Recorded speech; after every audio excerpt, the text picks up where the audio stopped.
Vettel used to be a true competitor who did anything it took to win. He flew through the ranks at Toro Rosso and Red Bull to become the youngest world champion in Formula One history. But more than 8 years after his last championship, he's now known for his lighthearted nature, his jokes during press conferences, and his rivalry-turned bromance with Lewis Hamilton. So, how did his mischievous behavior get him in trouble at the Australian Grand Prix? And will he ever be a race winner again? Stay tuned to find out. All jokes aside, he might be laughing on the outside, but it's clear that Vettel is frustrated on the inside. Vettel had engine trouble at Aston Martin in Australia, and it meant that his car wasn't repaired until the third practice session on Saturday. But then once he was back on track, he crashed at a high-speed part of the track and brought out a red flag. His mechanics did an incredible job to get his car ready for qualifying, but he had only one lap to perform, and he just couldn't cut the mustard. It was P18 for Vettel, and after qualifying, he said that it was difficult to know where the limit was, but the race was a disaster for him. Less than halfway into the race, he lost control of his car on the exit of turn 4. That was his race finished in what the commentators described as possibly, quote, the worst weekend in Sebastian Vettel's Formula One career, unquote. Even if he were able to get to the finish line that day, it's unlikely he would be on the scoreboard. Aston Martin are still yet to score any points, and their highest finish is P12. Vettel had a difficult season last year, and apart from a rare second place in Azerbaijan, he found that Aston Martin failed to deliver. It's a big drop in performance from the team that used to be Racing Point. Back in 2020, they were stealing podiums throughout the season and were never far behind the race leaders. But as soon as Vettel signed on with the team, it went downhill. What did he do? Sebastian Vettel has been a naughty boy. The FIA are notorious for handing out big fines, and Seb gave them a good reason to. When Max Verstappen touched Lewis Hamilton's rear wing at the Qatar Grand Prix, he was handed a whopping €50,000 bill. Max took it pretty well and granted that it meant, quote, a few less FIFA points, unquote. He also wished the stewards a nice meal if they went on for dinner on his dime. At the Australian Grand Prix, Vettel was given a similar penalty. He had finally returned to Formula One after testing positive for COVID, but his first drive didn't last long because Seb was in for some bad luck. His Aston Martin had some engine troubles and lost power about a kilometer away from the garage. Luckily for him, a marshal came to the rescue on a moped, which is standard practice for safety reasons. But Seb borrowed the moped from the marshal and went on some kind of victory lap instead. He waved to fans on his way down the track and was having a blast. The fans loved it, but the stewards were not amused. He was put under investigation for breaching several safety regulations. In the end, they decided on a fine of €5,000, which some people pointed out might have been more than the cost of the scooter. Vettel called the fine a joke and questioned what happens to the money that drivers are charged for penalties. He said that no one has any idea. Maybe Max is right after all, and they do go out for a nice dinner.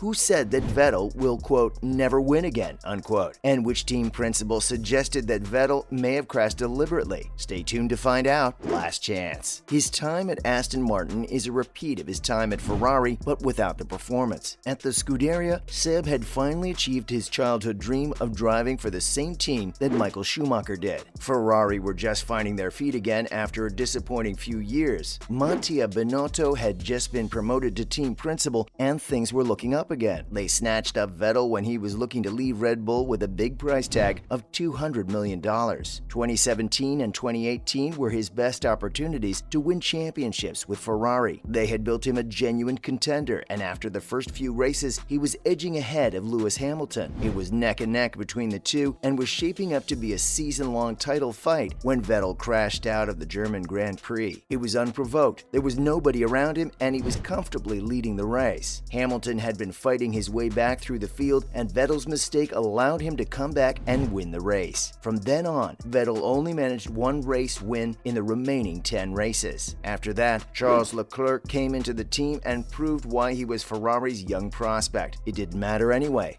Ferrari fell behind Red Bull in their car development and have only caught up this year. But Seb is long gone. He left last year and must be shaking his fist at how well Ferrari are doing now. Hanging in. How much longer can Vettel put up with Aston Martin's dismal performance? Former driver Timo Glock said that Vettel will probably lose patience at some point, considering Aston Martin are near the back of the pack this year. The hard part is continuing to motivate himself to show up and race each Grand Prix. Glock also took aim at Vettel's teammate Lance Stroll, who had a major collision collision with Nicholas Latifi in qualifying in Australia. It appeared that Stroll was letting Latifi pass before he turned sharply back into him and sent Latifi flying into the wall. Glock said that it was completely unnecessary, and in a professional racing team, mistakes like that can't be allowed to happen. But one of the team bosses thinks that Vettel's self-inflicted crash during the race was his revenge for switching teams. Team boss of Alpine, Otmar Schaffnauer, left Aston Martin last year, and after Vettel crashed out on lap 24, the safety car disadvantaged his driver Fernando Alonso hugely. In an interview,